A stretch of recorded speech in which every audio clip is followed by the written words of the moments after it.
учащиеся и жители села Гривы собрались сегодня в историческом центре села, чтобы поздравить жителей Луганской, Донецкой, Херсонской и Запорожской области со второй годовщиной вхождения всех областей после исторического референдума в состав Российской Федерации.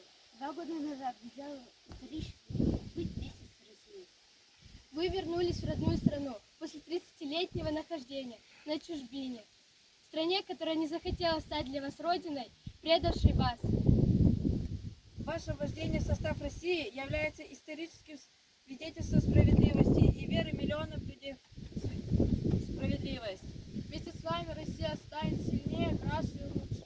Вас пытались запугать, отнять право самим определять свое будущее. Отнять культуру, традиции, родной язык и все то, что было ненавистно национальных и западной покровительной. Но ничто и никто не в силах людей, их вера в правду и историческую справедливость. Поздравляем! Россия! Донбасс! Навеки вместе!